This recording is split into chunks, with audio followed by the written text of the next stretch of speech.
Hello, everyone. I'm your host, Daniel Litwin, the voice of B2B, and you're watching MarketScale's live Retail Industry Roundtable. Thanks so much for joining us. We appreciate you watching along. Per usual, on every roundtable, we'll bring on a varied panel of experts and thought leaders to give their hottest, their coldest, and their most insightful takes on a select retail topic. And this time, we're exploring the future of the retail workforce. After a year of financial, technological, and societal shakeups, perhaps no one in the industry has been harder than the retail worker, often already in a precarious economic situation without factoring in a pandemic.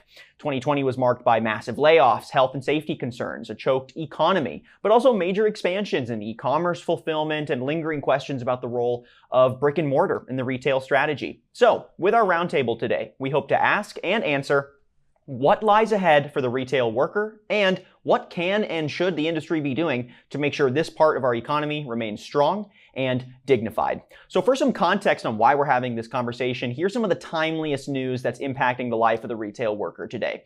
So you may have caught this one pre-show, but as the national conversation for a $15 minimum wage continues, some retailers are taking things into their own hands. Costco, for example, is raising its minimum wage to $16 an hour, which is higher than other big box players like Best Buy, Amazon, and Target. And with this move, Costco looks to be competitive in the space by retaining more employees, which becomes even clearer with the news that its average hourly pay is even higher than the minimum, around $24 an hour for its hourly workers.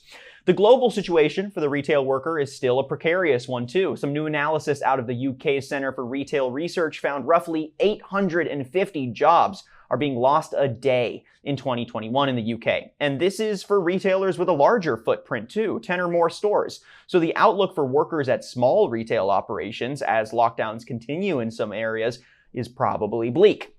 But even with that global news, US retailers are optimistic. If you've seen the NRF annual forecast, they're citing the effectiveness of the COVID vaccine as something that's going to boost retail sales in 2021, potentially growing at least 6.5%, maybe even as much as 8.2%, resulting in trillions of sales. So if that ends up being the case, the retail worker is sure to have their hands full, whether they're front of store or working fulfillment. So with all of that as a backdrop for where the industry is at, it's time to bring in our guests and get their takes on the future of the retail workforce. So I'm super pleased to welcome our 4 guests for today. We'll go down the line. We've got Peter Eichler, Associate Professor of Sociology at SUNY Old Westbury. We've got Melissa Gonzalez, founder and CEO of the Lioness Group and host of MarketScale's Retail Refined. We've got Jack Hogan, Director of Strategic Partnerships at Mashgin, and April Sobral, founder and president of Retail U. Thank you to everyone for joining us. It's a pleasure getting all your insights.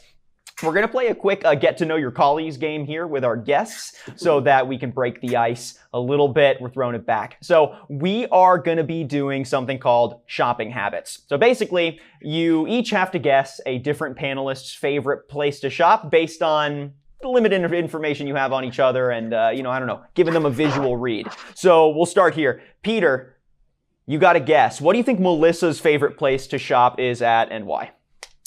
Bloomingdale's. Bloomingdale's. I love it. Melissa, can you confirm? I like Bloomingdale's, No worries. but I prefer more of the specialty retail or boutique experience. Love it. All right. Good guess. All right. We're going to go this direction now. Melissa, you're going to have to guess for April. What do you think? Oh, I didn't come prepared for this. I think, were you located in Canada or the US? I am. Yeah. So that's like important there. I'm going to say Nordstrom. Nope. We're all going to be wrong on this one. Yeah, my favorite store actually to shop in is Zara. I love Zara's fashion, and I like the design of the stores. I'm also a big Zara fan here. Good stuff. All right, April, now you got a guess for Jack. Where do you think Jack's favorite place to shop is and why? Maybe an Apple store? Ooh. I was going to say either the Apple Store or Best Buy. So nice. Yes, let's go. Great job. Our first win for the day. I like it. All right, now Jack, tossing it back to Peter. Where do you think Peter's favorite place to do a little retail shopping is at? Well, he's a New Yorker, so let's just say his local bodega. Ooh.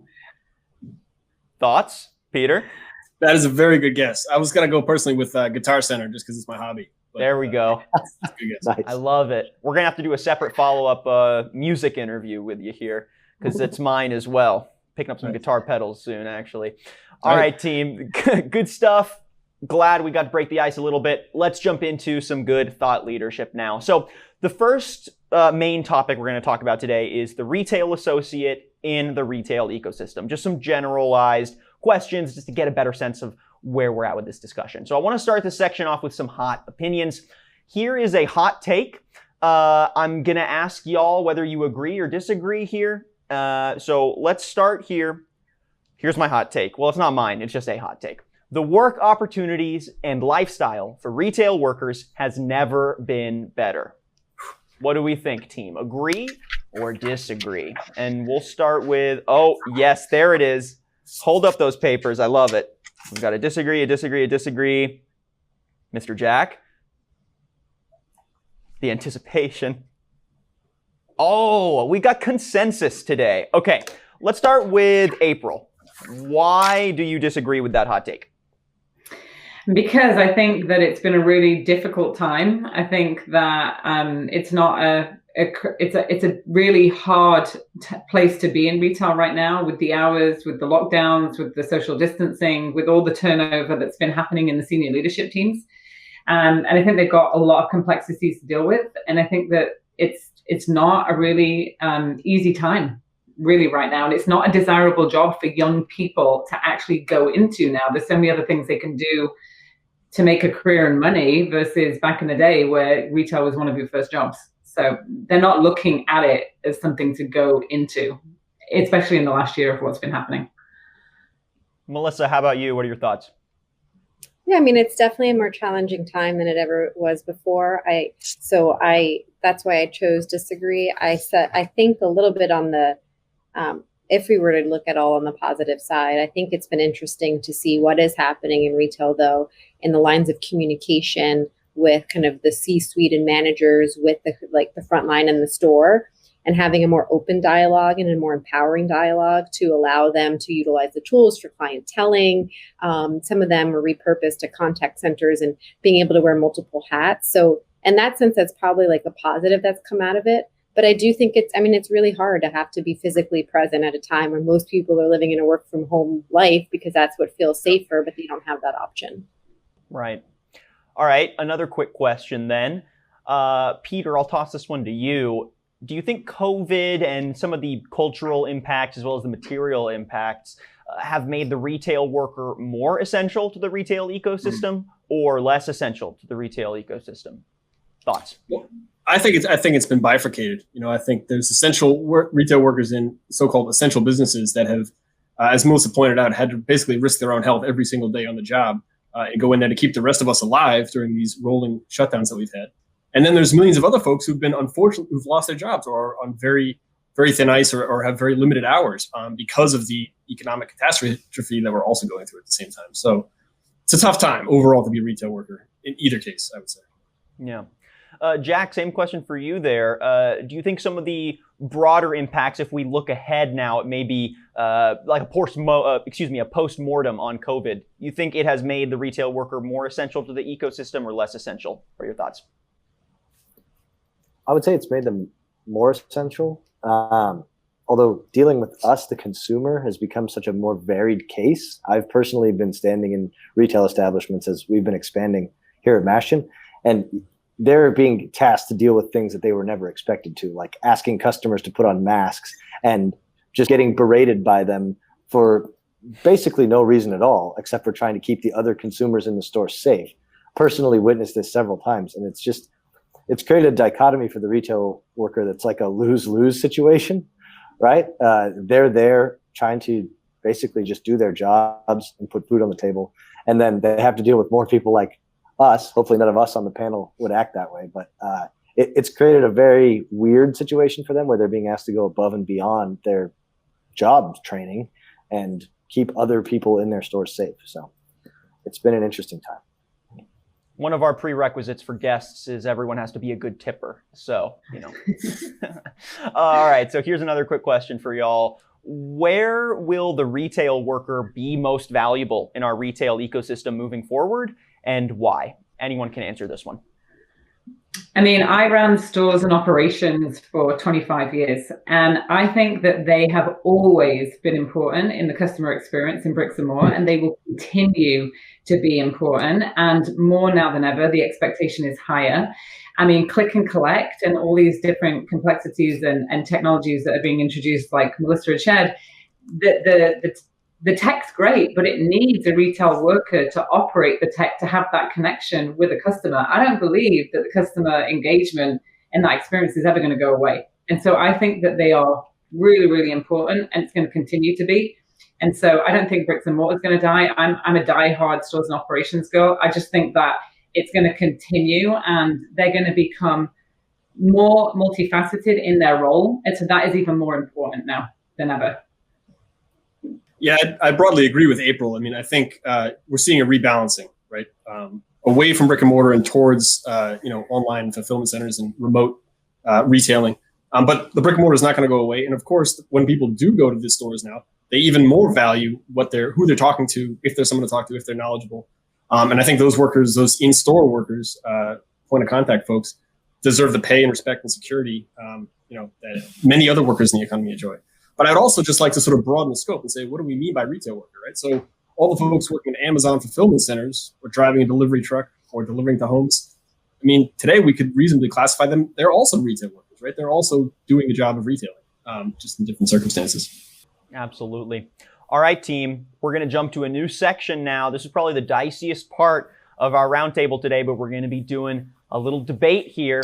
It's all on the fight for a $15 minimum wage. So one of the most opinionated topics in retail today is whether or not workers should get a $15 minimum wage. So we're going to be duking it out on the roundtable today with a minimum wage debate. Basically, what I'm going to do is I'm not going to be giving any of my own hot takes here. I'm going to lay out some of the most popular takes that we see on the subject.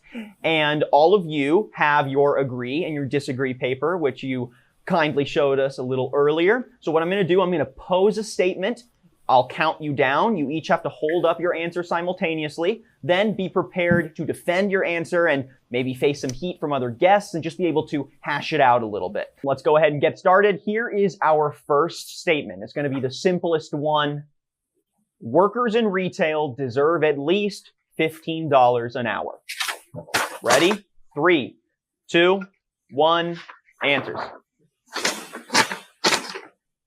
Peter, I love the upside down agree. Okay, we've got full agreement on this one. Melissa, let's hear from you. What are your thoughts? I mean, they're like we said before, they're at the front lines. I mean, they're the most important touch point in the store. And they're a key contribution to the success of the store. You know, they are the ones who kind of further the impression of your brand with your customers. And they should be rewarded to the contribution they make towards that experience. All right, let's hear from Jack on this one too. Jack, what are your thoughts? Well, how about this? How about I change my answer to disagree? And I think that we should devil's advocate. we should peg it to cost. We should peg it to cost of living. Yeah, because I live in the Silicon Valley, right? There's no chance in hell that you can survive on a $15 minimum wage here to live in one of these apartments. People are having to drive hours to work these retail jobs. And you would not normally expected to commute to a retail job, right? So I think that the cost of living index could be something we could use. I think it needs to be at least $15 an hour, especially in California. All right, let's jump to the next statement. A minimum wage increase would hurt businesses, especially small businesses, and could force companies to close. All right, countdown time. 3, 2, 1. Answers. I'm behind. Okay, we're getting some unanimous consensus here. Curious, Peter, your thoughts. Obviously, this is your field of specialty. Why the disagree? Well, I mean, if you actually look at it, the minimum wage federally today, controlled for inflation, is far, far lower than it was in 1970. In the late 60s, early 70s, before the big oil shocks and crisis. I mean, those were not exactly low times for the American economy. It wasn't exactly like businesses were going out and failing left and right. It was actually one of the high eras of the American economy and 20th century history. So just that alone. Also, the more recent example of Seattle, which was one of the first municipalities in the country to fight for and win a $15 minimum wage. There has been basically no detrimental economic impact. If anything, there's actually been tack on positive effects because people have more money to spend in that city. So, if we want to look at historical or recent examples, I think it all goes to show that workers getting the money they need to live doesn't hurt businesses, but that shouldn't be our only criterion. All right, next statement here, y'all. Increasing the minimum wage would increase worker productivity and reduce employee turnover. Let's get some thoughts. 3, 2, 1. Let's see it. Ooh, our first disagreement. Okay, April, we got to start with you, and then we'll get the flip side here. Because I had this experience in Canada, right, where the minimum wage went up incrementally over 4 years, and in Ontario, where I live, it's $14 now. But I truly believe that people don't work for the paycheck. I think that leadership and investment in training and development is what lowers turnover. It's not pay. And just from leading thousands of team members and reading exit interviews on my staff when I was, in the executive position of vice president of sales and operations, all the exit interviews that I ever read from HR teams all pointed to top 2 reasons was leadership and self-development, and pay being the third one. And I know that from just having people on my team that didn't leave because we gave them those 2 top things. So I think every employee wants to trust their manager, trust their boss, feel like they're being cared for, and they're being invested in. And if you can get the employees to answer those 3 things, yes, then on any given day, then that's going to lower turnover. I'm not saying that pay is not a thing and it doesn't matter, but people work for people. And at the end of the day, people want to work for somebody that they care about. And that's what creates lower, people staying in retailers, because let's face it, there's, you can get discount, you can get benefits from working in specific retailers. But at the end of the day, people work for people. And I've seen that in my career. So that's what I believe. Yeah, that's a great Melissa, for the flip side feeling. Oh, you beat me to it. What are your thoughts? No, I agree with all the points that you make. I think, pay in isolation isn't what keeps somebody at a job, right? It's the culture of the company, right? This is the people you're probably spending the most time with outside your family, even sometimes more than your family. And, I think especially too, when you think of Gen Z and millennial, the way in which they think of quality of life and what they're getting out of their career, it isn't just tied to a paycheck. So I think it's one portion of the equation, like you mentioned, but it can't be the only thing. There has to be like a concerted investment into the culture, into empowerment, into educating, into letting people know that, they're going to grow, they're going to learn something every day, and it's going to satisfy various needs for them in their career path. All right, we've got some more things to discuss, but unfortunately, that's all the time we can get from Melissa today. Melissa, thank you so much for joining us for this first half of the roundtable. We appreciate all your insights, and make sure that everyone watching, you go check out the newest episodes of Melissa's MarketScale show, Retail Refined. Melissa, any final thoughts? Thanks again for joining us. No, thanks for having me. It was a great Hollywood Squares day with you all and debating, and I will watch the rest of the episode, even though I can't be a part of it. So thank you. Love it. Thanks again, Melissa. Bye-bye. All right, y'all. Thanks so much for playing along there with that debate. We're getting into some more high-level conversation now, so you can relax, take a breather. Our next section is on technologies and training that are affecting the retail workforce. So some of the most prominent technologies that are impacting the day-to-day of the retail worker today are the ones that aim to make the shopping experience as frictionless as possible for the guests. So that's things like seamless checkout, app integrations, mobile pay, all that kind of stuff. Can you give us some thoughts on how do these technologies impact the role of the retail worker? And Jack, let's start with you here. Basically, what we've seen at Mashton is that the advent of touchless technology has really increased the ability for these workers to be productive while also keeping somewhat of a social distance from the consumer, which we see in most of our C-store space, as well as in the cafeteria and airport space, where we've been really expanding. It also gives the consumer a different level of confidence, right? When they can see that there is multiple ways of achieving their commerce. And then, of course, mobile order and pickup and delivery is just becoming table stakes across the industry.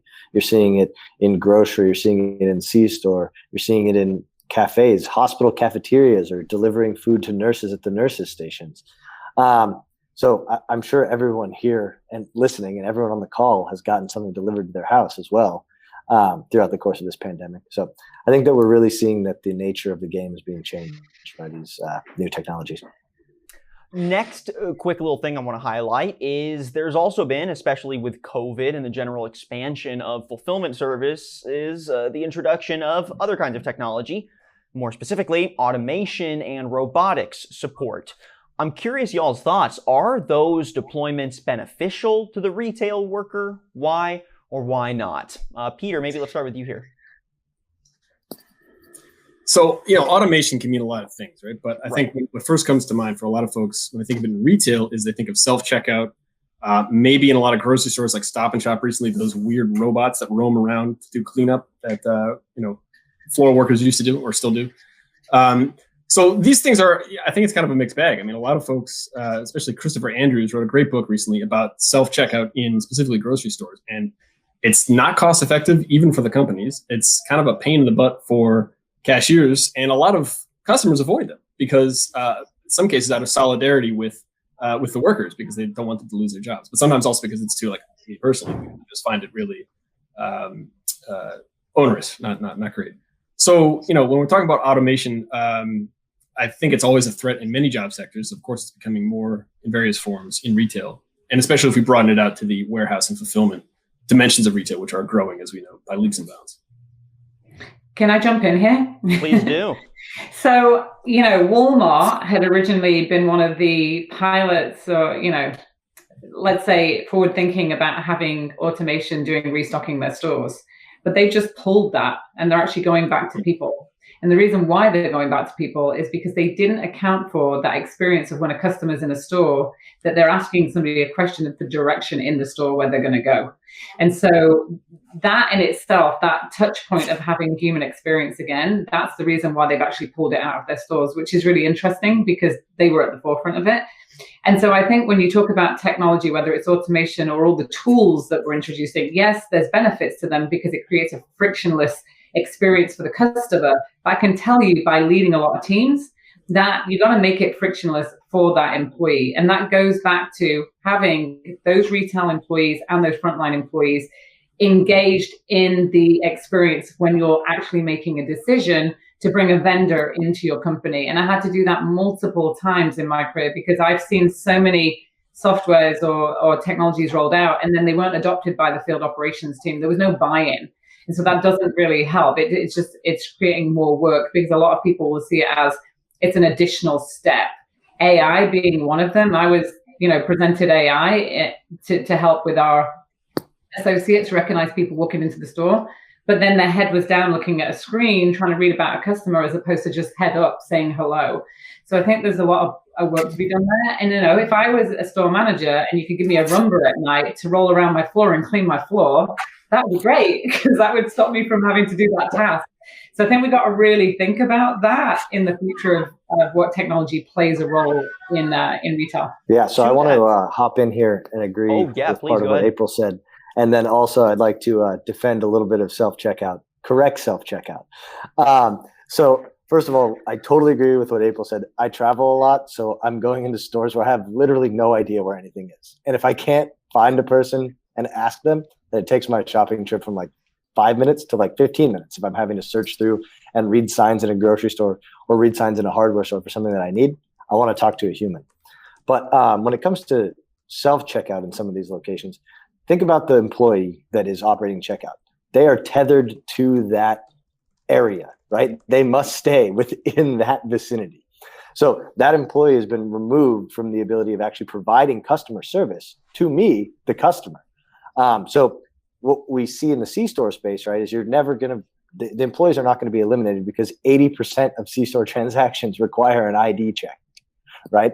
Unless you get hundreds of millions of dollars to go lobby the government for some sort of automated ID checking software that allows people to buy age-restricted items immediately from a self-checkout machine, then the employee is always going to have a place. So we want to make sure that in these stores, like especially in the airports and C-stores, that the employees there actually can be in front of the counter.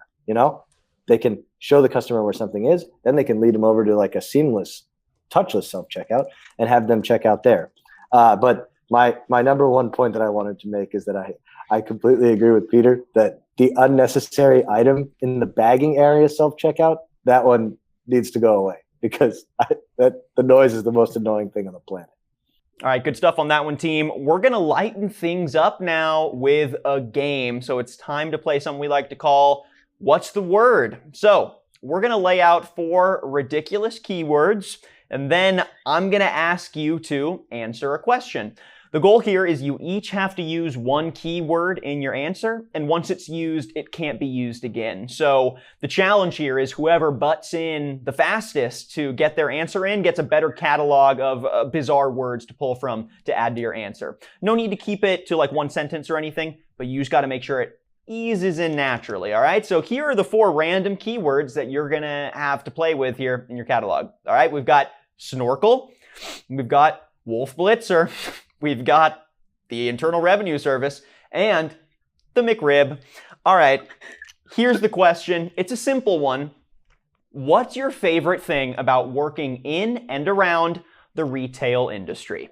Game starts now. My favorite thing about working in or around the retail industry is being able to walk across the street from wherever I may be installing Mashgin to order a McRib. Yeah, that's probably my favorite part about the industry as well. Proximity to McRibs. That's great. Oh, we keep going? Oh, yeah. Oh, okay. My favorite thing about working in the retail industry is that I can buy a snorkel for my next vacation.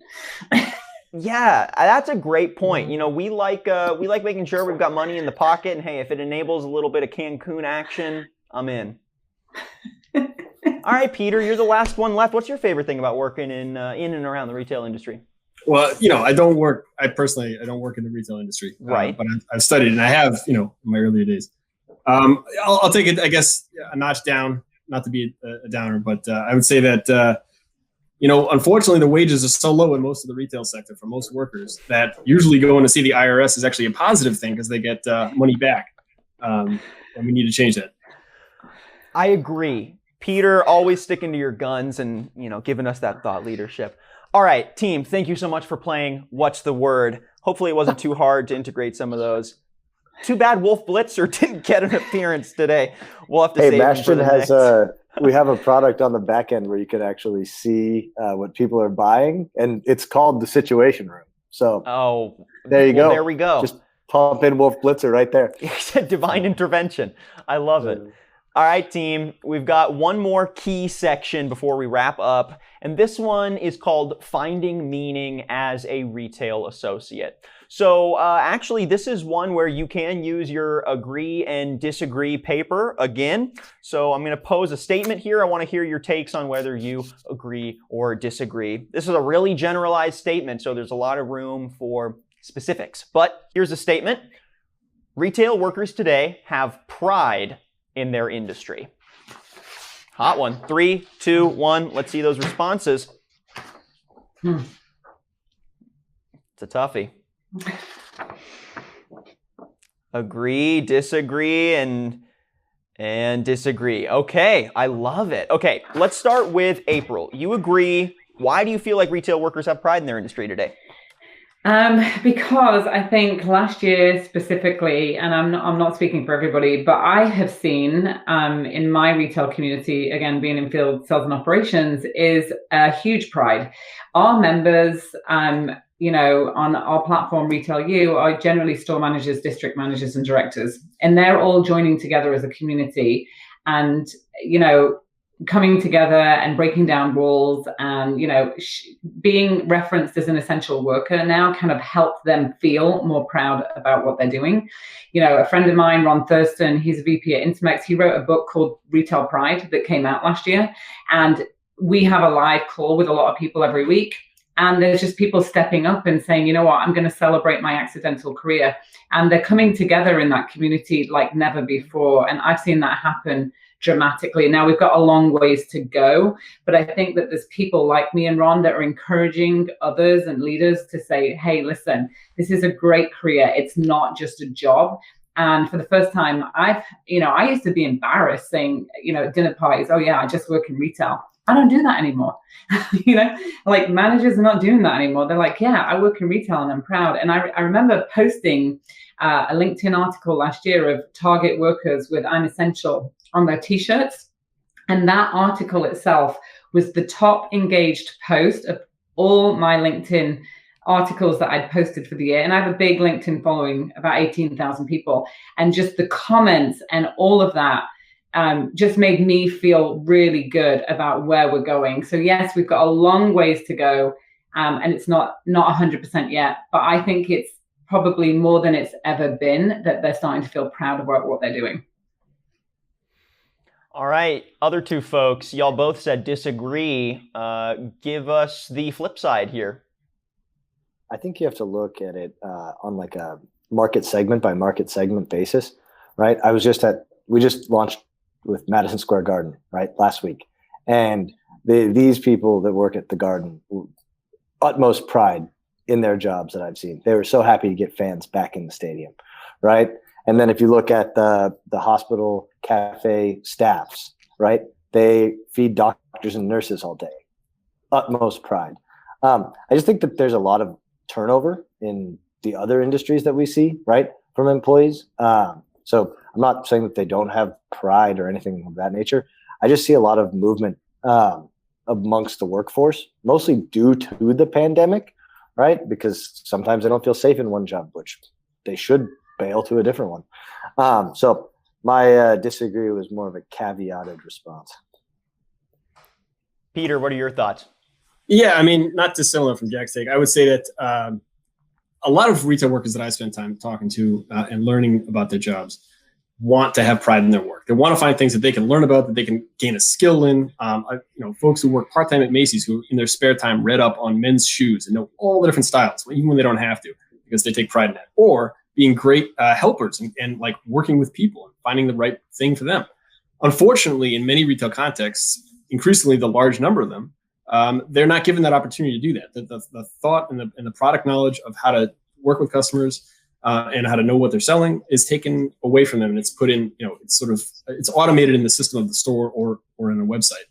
All right, next statement here that I want y'all's thoughts on is, I guess, more of a trend, but experiential retail, I think, is a big portion of the now and the tomorrow of the retail industry. It's become the norm for a lot of brick and mortar retailers, and at least in my opinion, I think it's placed the customer service and the soft skills side of what all of you were just explaining front and center for the retail workforce. So I'm curious your thoughts. Do y'all see this as a positive opportunity for reimagining or revitalizing retail work, or do you think this is not a great opportunity for the retail worker here? Maybe let's start with Peter here. I mean, I think experiential retailing, if workers are given the training and the status and the pay and the leeway to conduct it in a way that they actually have power over it and can grow into it, I think it could be a good thing. I don't think there's anything inherently bad about experiential retailing. We need some more examples, though, so I'll leave it to the other folks to flesh that out. Yeah. April, I'm curious your thoughts, with so much experience on the culture side of retail. Are you seeing the technological and the strategic side of experiential retail lead to positive revitalizations for the customer service and soft skills side of day-to-day work? Depends. I think it depends. You got to get the experience right. And I think that experience, again, in all my years, taking employee surveys, listening to what your customers want, and then training them up really, really well, but not making the experience complicated. It really depends. I mean, I read the other day, I think it was Louis Vuitton that was doing like a mobile store where they would come to you and do a pop-up, right? So that you could go into that mobile store and have a one-on-one experience. Now that's amazing from a luxury brand point, because luxury customers generally don't want to buy online. They want to feel and touch that product if they're going to spend that money on it. So that's a great experience, right? But I think it depends on the retailer, and I think you've got to listen to people. I'm always going to say you've got to train people to do it really, really well, and that training of experiential retail is probably the hardest part to get right, of how to execute it. I've seen lots of it done and not trained well, and then it just becomes a burden on the store. So it really, you got to do it right. You got to train people, but you got to know what your customer wants. I think it's a hard saying to say yes or no. I think it's a broad answer, but I think it's a broad question. Kind of on purpose. I like seeing how many answers we can get. Let me ask a follow-up then, and I'm curious all your thoughts on this, but what are some of the most unique or engaging or successful company culture strategies that you've seen employed that have created more buy-in from retail workers and made them feel more pride about wanting to work in the industry? I think Apple. I mean, I worked there for, back in 2010, and the culture there is unbelievable. People love working there, and the experience is really because every person in that building is empowered to make the right decision for the customer, and they're trained exceptionally well. They have leadership development. They're empowered to give feedback to each other. They don't go to the manager to give feedback. They have a policy called fearless feedback, where they are training you to give feedback to somebody else on your team. So it's creating this really great communication and teamwork.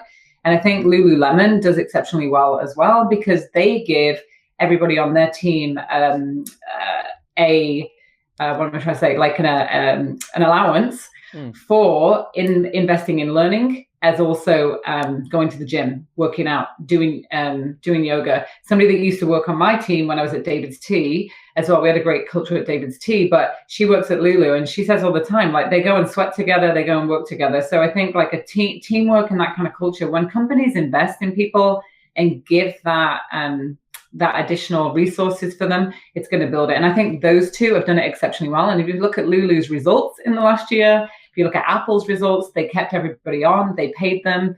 Some people took pay cuts at the top. Lulu acquired Mirror. I think, those two really stand out to me exceptionally well. Our head of customer success helped develop several of those programs at Apple. So we're intimately knowledgeable of some of those techniques. One thing that we see from experiential sense is that corporations, right, where we do so much work in like their cafes, they're having to build out an experiential retail style concepts to get people to come back to the office, right? Because most of the people who work are now able to work from home that are working at these large corporates. So they're trying to build in much of this experiential style retail, as you guys are describing it, within to their own office experiences. So that's something that we've seen that's been very interesting over the last 3 months as people get ready to return to those type of jobs. Peter, any input on this one? In terms of the policies that companies that may do or not do that encourage more or less commitment. So the two cases I'm most familiar with are Macy's and Target. And interestingly, Target, from a corporate standpoint, actually had a much better, more holistic, more cohesive approach to employee relations. They had actually hired Disney consultants in the early 90s to sort of retool their whole design. It was much more, was much more solid. However, what that largely produced among a lot of the workers, combined with the de-skilled labor process that they had, was a sort of, this is great for now, and I'm going to leave in 3 months kind of thing. Whereas at Macy's, with a much less organized, formal top-down approach, but unions at 2 out of the 3 stores and relatively skilled sales processes that they could take pride in, you actually had much more commitment to the job. I had one guy who'd worked there for 33 years and many other people in the 10-year plus category who really took pride in the work that they did. So I'm not so sure that it's about what corporations from the sort of management side down can do. I see a lot of evidence that having worker organizations and worker empowerment, like a union, may also contribute to the same end.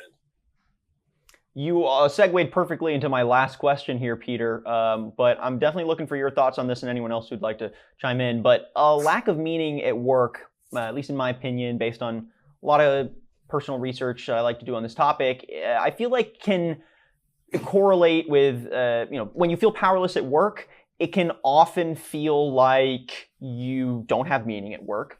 And a lot of that can be because you feel like you're at the whims of the industry grind or the company grind. And I think to Peter's point, putting power back in the hands of retail workers to have a voice in both how the industry evolves and also what their company does with them as employees and how the company grows its business strategies is another way to build that meaning as a retail worker. If you have investment, you feel like you can help guide the company. Well, of course, I feel like you're going to have more of that input. However, I think many of these power building activities like collective action, unionization, worker organizations, if we look at recent examples, Amazon workers, for example, facing a lot of massive pressure from the corporation against their unionizing efforts, they're basically shutting down or discouraging a lot of that power building. So this is my opinion here, but I think building worker power bases like unions will be essential to the future success of the retail workforce. Peter, do you agree, disagree? And if you could give us some more expertise on the subject, that'd be very useful. 100% agree. 100% agree. Workers in retail and across the U.S. Economy need unions, and they need democratic unions that they control and that fight for their needs. The evidence is there. If we look back in U.S. history or other parallel countries, unionized workers are by and large more committed to their jobs, perform better, like their jobs better. So it doesn't mean it's a cakewalk. But it just creates a much better working environment for the vast majority. And as I'm sure April will attest to, the U.S. laws, she's coming from a Canadian context, and I think originally from a UK context, where the legal barriers and the process policy-wise to organize a union at work are not nearly as ridiculous as they are here. I mean, it's Byzantine. If you want to form a union in an American workplace, you're fighting an uphill battle from undersea, and it doesn't need to be that way. We need labor law reform, yesterday. Yeah, I worked in the US actually for 7 years before I came to Canada, kind of between England and here. And I have mixed feelings on unionization, just being an operator and having to manage that and having that experience. I kind of feel like it's leadership. That's why I'm so passionate about leadership and helping leaders have the skills that they need and train them. I'm not saying that that's just the answer, but I'm really I feel like it's kind of lazy leadership if you need that to actually organize your company and like create the workplace that people want to work in, thrive, be empowered in. Because I think, I've seen it so many times. I've taken a leader out of a store, out of a district, out of a region, and put somebody else in there, and the sales increase, the morale increases, the customer retention goes up. And so I always think it comes back to leadership. And unfortunately, in my time, I've seen a big gap in leadership development and investment in companies, other than big ones like Apple that I worked for and Gap Inc. back in the day. But I think that is missing and that needs to come back. And that's why I built Retail U, quite honestly, because I felt like I needed to lead the industry, to help the industry, to build better leaders, because that's always going to me, in my mind, create the bigger impact. All right, team. I think on that note, we're just about done with our live roundtable. Last question I've got for you is giving us a little recap. So I'm curious what each of y'all's favorite or best or hottest takes of the past hour were. So I'm just going to ask you here. We'll start with Jack. Jack, what was your favorite or best take that you heard from either yourself, if you want to give yourself a little pat on the back, or from some of the other guests today?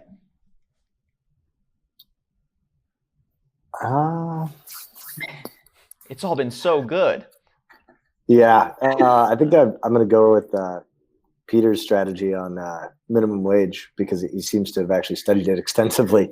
And that's always important, because mine's just my opinion from my living here in this area, that I can see that it's very, very necessary for people to be able to get that living wage. Peter, we'll toss to you. What's been your favorite or best or hottest take that you've heard in the past hour? It's been a great discussion, so I want to say thanks to all y'all. But definitely, Daniel, your shout out to the Amazon workers who are voting on a union right now. That's, could be a pivotal moment in U.S. history. So go union, go hard, all support, solidarity. Definitely an important point to bring up. April, how about you? What's been your favorite take you've heard so far? Best one, hottest one? I think the best one I've heard from everybody is that bricks and mortar is not dead. People really matter.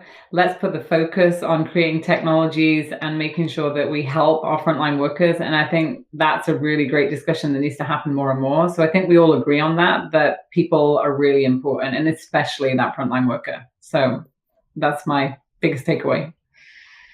What a great note to leave the live roundtable on. Thank you so much to all of you for giving us your insights today. I really appreciate your time. We'll go through the list here again. Unfortunately, she left, but Melissa Gonzalez, founder and CEO of the Lioness Group, thank you so much to her. And then to our other guests, Peter Eichler, Associate Professor of Sociology at SUNY Old Westerbury, Jack Hogan, Director of Strategic Partnerships at Mashgin, and April Sobral, founder of Retail U. Thanks all of you for your time. It's really been a pleasure. Thank you.